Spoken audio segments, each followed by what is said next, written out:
నాయకులు రాజకీయ పార్టీలు మోసం చేయాలనే చూస్తారు, మోసం చేసే నాయకులనే నమ్ముతారు అని.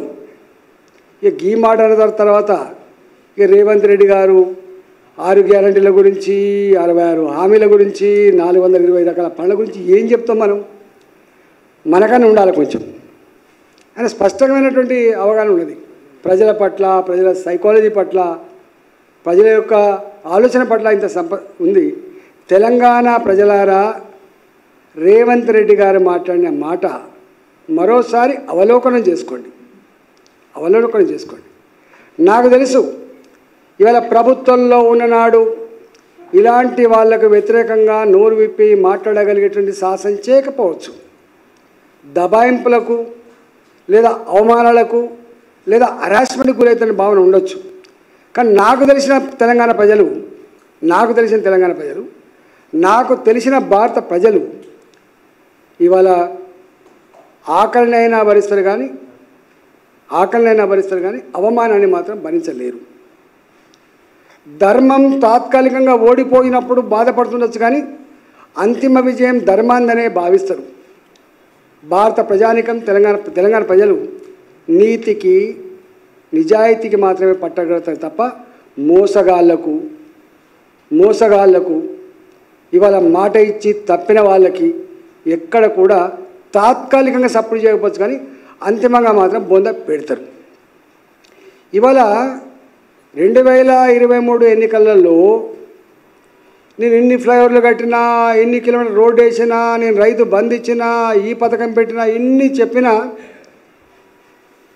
చెప్పే మాటకు చేసే పనికి పొంతన లేదని చెప్పి భావించాలి. కాబట్టి విశ్వసనీయత లేని ప్రభుత్వం, విశ్వసనీయత లేని నాయకుడు అని చెప్పి బొందబెట్టి తీసుకొచ్చి ఇవాళ ఒక్క మాట చెప్పాలంటే ఒక్క రైతాంగం కాదు, తెలంగాణలో ఉంటుంటే అన్ని వర్గాల ప్రజలు కూడా ఇవాళ మాట్లాడుకున్న మాట ఏంటంటే మోసగించబడ్డం మరోసారి, దగా చేయబడ్డం మరోసారి.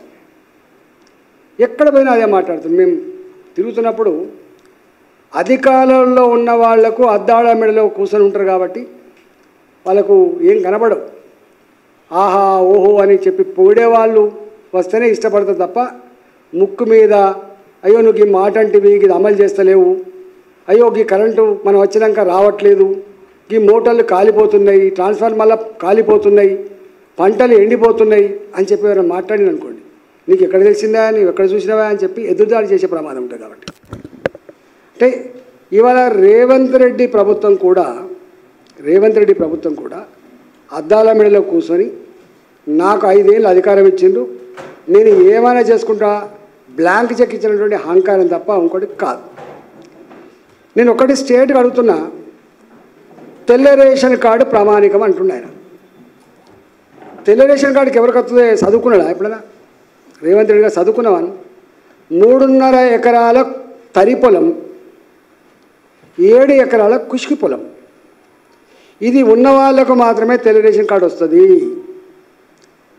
3.5 ఎకరాల పొలం కంటే ఎక్కువ పొలం ఉన్న వాళ్ళకు రాష్ట్ర రేషన్ కార్డు రాదు. 7 ఎకరాల పైబడి భూమి ఉంటే రాదు.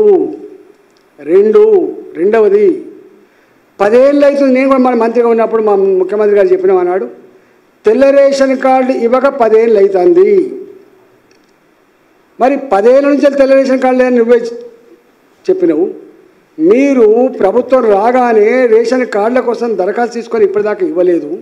రేషన్ కార్డు ప్రింట్ చేసేయడానికి ఈ హైటెక్ యుగంలో 7 నెలలు పడుతుంది, ఇవ్వలేదు. అంటే రేషన్ కార్డు, తెల్ల రేషన్ కార్డు రావడానికి 3.5 ఎకరాలే, అంటే 3.5 ఎకరాల పైబడి తరి పొలం ఉన్న వాళ్ళకు రేషన్ కార్డు ఉండదు కాబట్టి రుణమాఫీ చెయ్యవు. 7 ఎకరాల మెట్ట భూమి ఉంటే రేషన్ కార్డు రాదు కాబట్టి అంతకంటే ఎక్కువ ఉంటే నువ్వు దీనికి ఇవ్వవు. రేషన్ కార్డు కొత్త వాళ్ళకు 10 ఏళ్ళ నుంచి వెళ్ళి వస్తలేవు కాబట్టి కుటుంబాలు ఏర్పడ్డప్పటికి కూడా, కుటుంబాలు వేరుగా జీవిస్తున్నప్పటికి కూడా, పాస పుస్తకాలు, భూములు విడిపోయిన ప్రకారంగా పంచుకున్నప్పటికి కూడా ఒకటే రేషన్ కార్డు ఉంటుంది కాబట్టి ఒకరికే ఇస్తావు తప్ప విడిపోయిన కొడుకులకు నువ్వు భూమి ఇచ్చే ప్రసక్తి, నువ్వు రైతు బంధు ఇచ్చే ప్రసక్తి లేదు. అంటే పొమ్మనక పొగబెట్టినట్టు తప్ప, ఎగబెట్టుడు తప్ప ఇంకోటి లేదు. దీని మీద తెలంగాణ రైతాంగం ఏ 69 లక్షల మంది తెలంగాణ రైతులు ఇవాళ రుణమాఫీ జరుగుతుంది, మా అప్పుల ఊపి నుంచి